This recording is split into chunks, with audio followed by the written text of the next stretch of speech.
Well, well, looks like there's not going to be any booms for you, huh, Blum?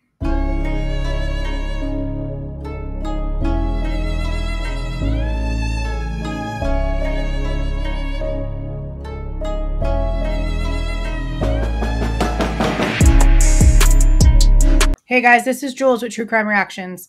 Disclaimer.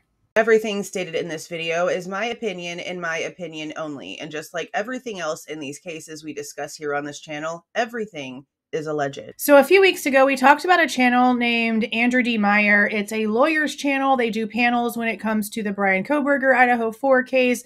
Looks like they do some stuff in Karen Reed. They're just a bunch of lawyers that talk about the cases, okay? I really appreciate the fact that they stand their ground. I've told them so in the comments. They didn't placate to Howard Blum whenever he was on their channel. The panel asked all the questions, made it very clear to Howard Blum they weren't just buying every little thing that he was claiming, and I really, really super appreciated that. Now, for those of you who didn't get to watch this panel interview that they did with Howard Blum after his book came out, his poo-poo book came out, I'm going to have a link for it down in the description box, but I'm going to play you just these few little bitty minutes of a clip real quick. I'm looking into now, and I'm not the only one looking into it now. The federal authorities are looking into a stolen lab card at Washington State University that might have been used. They're investigating, and many federal authorities believe, by Kohberger to get the materials or the chemicals to make a bomb. No. And was Kohberger manufacturing a bomb that he intended to use?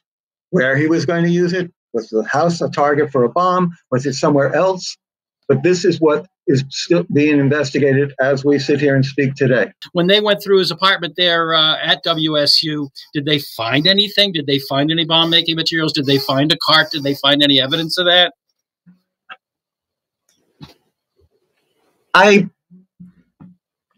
They are analyzing the card, which I think they now have in their possession, and they're trying to put it, when it was used and when it was used for entry and exit at times, into a chem lab at Washington State University. But that didn't answer my question. I'm being vague. It's particularly because I don't have the whole facts. It's developing, and when I get it, I will write it in airmail. But if you want to, and I'm not the only one pursuing this. I know there are other journalists out there trying to get this, but I think it's going to be potentially a big story in the weeks to come. Notice that no one else is talking about that, huh, Howie?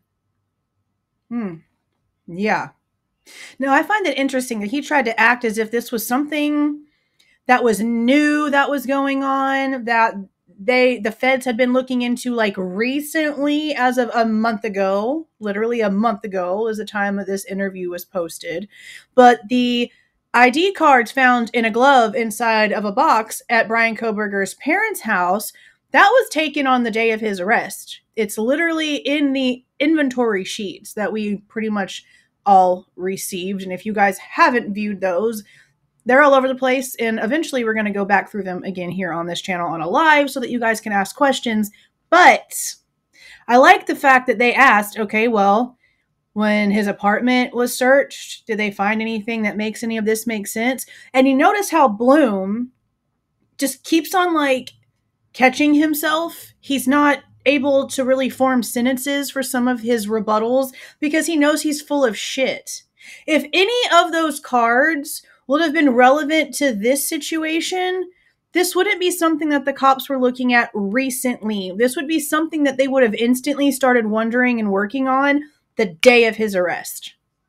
Now, I do find it strange, the whole ID card thing. I've said that from the beginning, and I've also said it wouldn't make sense to me for them to be like old IDs and stuff that he kept from like just being in different schools, because you wouldn't hide those away in a glove in a box like they needed to be hidden.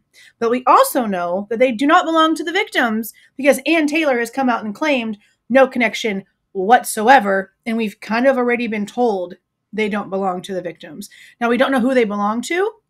We don't know what it could pertain to. But as of right now, on July the 29th of 2024. There is nothing to state whatsoever that anything that Blum said is true. Not only that, but him being not the only one investigating it doesn't matter either, because no one else can substantiate this bullshit that he just let spew out of his face. Okay. Now, I don't watch this channel. I just don't.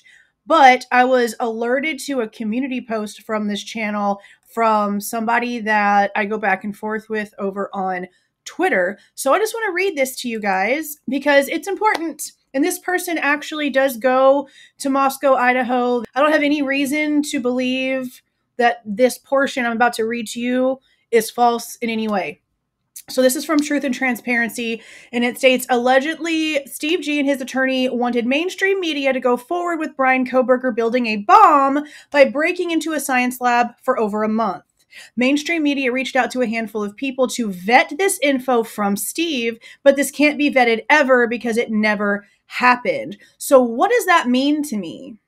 Does that mean that whenever we're hearing from Howard Blum that the Goncalves' family attorney, Shannon Gray, whenever he asked Blum if the Goncalves could be part of his movie deal, was part of what he was trying to use to entice Blum to allow the Goncalves to be involved, this little bomb tidbit? Because it doesn't sound like it came from the feds at all. The way that Truth and Transparency is putting it, it's as if the narrative literally came from Steve Goncalves himself. And he does this. He did this with Brett Norton, and he does it with all of these other TikTokers and YouTubers and creators out here who think that they know something, but they never have anything to back anything up. And then he takes what they say, and then he spreads it around everywhere like a disease. Now, why this is so freaking important is because the exact same day that this interview was aired, Andrew Myers, who is the lead attorney or the lead channel creator for this channel, he received an email from Steve Goncalves. Now, again, we've seen a bunch of back and forth stuff in this case, but we now have an attorney claiming to have an email from Mr. Goncalves, and there's no reason whatsoever for this lawyer to lie. There just isn't. So let's go ahead and read this email because it has everything to do with what we're talking about right now. This email states, hello, Andrew. Thank you for this opportunity. I don't know what he asked him. I don't know what the original email was that was sent to Steve from Andrew, but this is Steve's response. We have one primary question regarding Blum's book. What evidence supports the theory that BK was focused on Maddie May? Why, Steve? Because to you, your daughter has to be the star of the story? Why is that the one question that you have? Okay.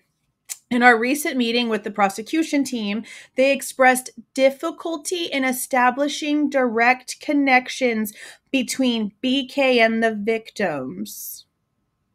So the state is even telling the victims' families, yeah, we're kind of actually having a hard time. Now, this is coming from the exact same person who came out on News Nation and agreed with Trashfield about how the prosecution is just so confident because they have so much evidence that you just don't need to worry. And he was like, yep, that's exactly what they told me.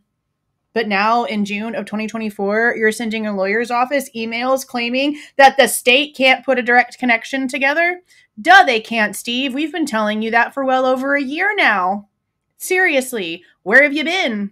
It goes on to say that if Blum has stumbled across some substantial evidence, please get in touch with Thompson and share it promptly. So because Blum is writing in his book that Maddie was Bryan's intended target for his theory, that bothers Steve.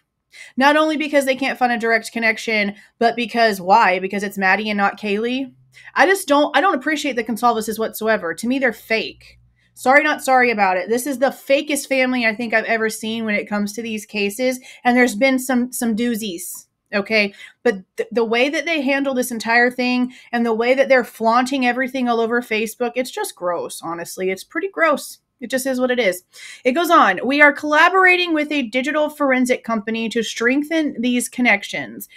Strengthen what connections? Because if you're having difficulty establishing the connection, you can't strengthen something that doesn't actually exist. To establish something means to create. That's why you have like EST 1984 or whatever on a bunch of clothing brands, because that's whenever the company was created, established, okay? You can't strengthen something that hasn't already been established. You can't make something stronger that doesn't already exist. Hello? Am I like wrong there? Okay, anyway. Meanwhile, the court's reliance on an outdated gag order is proving ineffective, as seen with Blum's book and the true crime communities shaping these new narratives and expectations. Well, for one, Mr. Steve, sit down. You literally sit there, and we all know this because we've seen the proof, okay?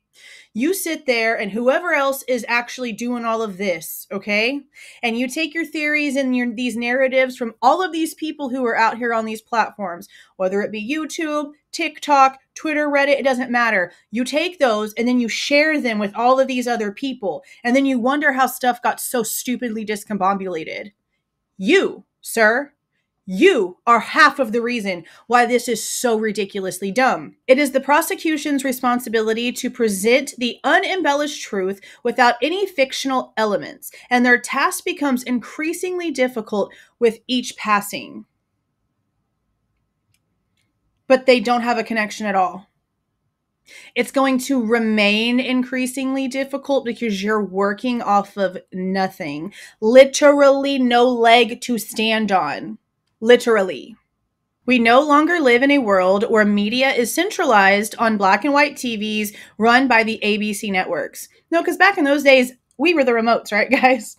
Today, people can access countless points of views from all over the world, and most of these content providers are not under the control of any courtroom. But Steve, most of them are getting their information from you and your sloppy self.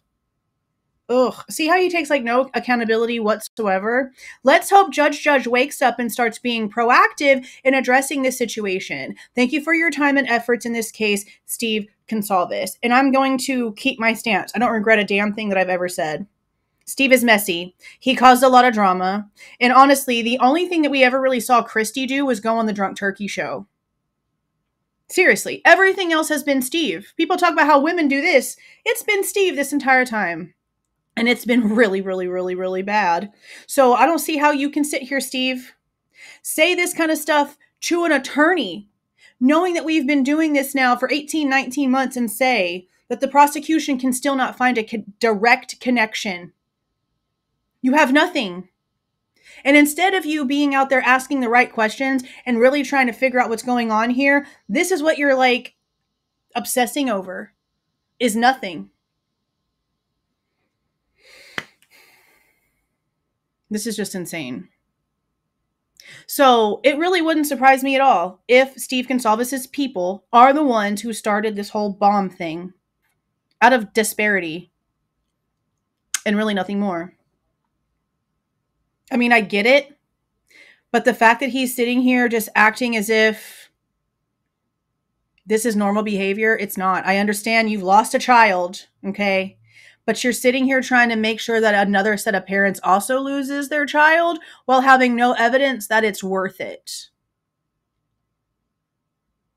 Like, you literally have all the evidence in the opposite, and you're not changing your behavior. Again, I'll say it again and again and again. The Goncalveses only want an answer. They don't want the answer. They only want an answer so that they can relax a little. But how are you going to sit there and relax knowing that it's not the answer? It's pretty telling about you, honestly. Now, I know that this interview came out about a month ago, and most of you people have already seen it, talked about it, discussed it probably 20,000 times. But I found it important to talk about now because it's been quiet. Blum said other people were looking into this whole bomb thing, and it was going to be this huge breaking story that everyone's going to be talking about. Where? Where? In your mind, maybe? In your dreams? Not in the real world.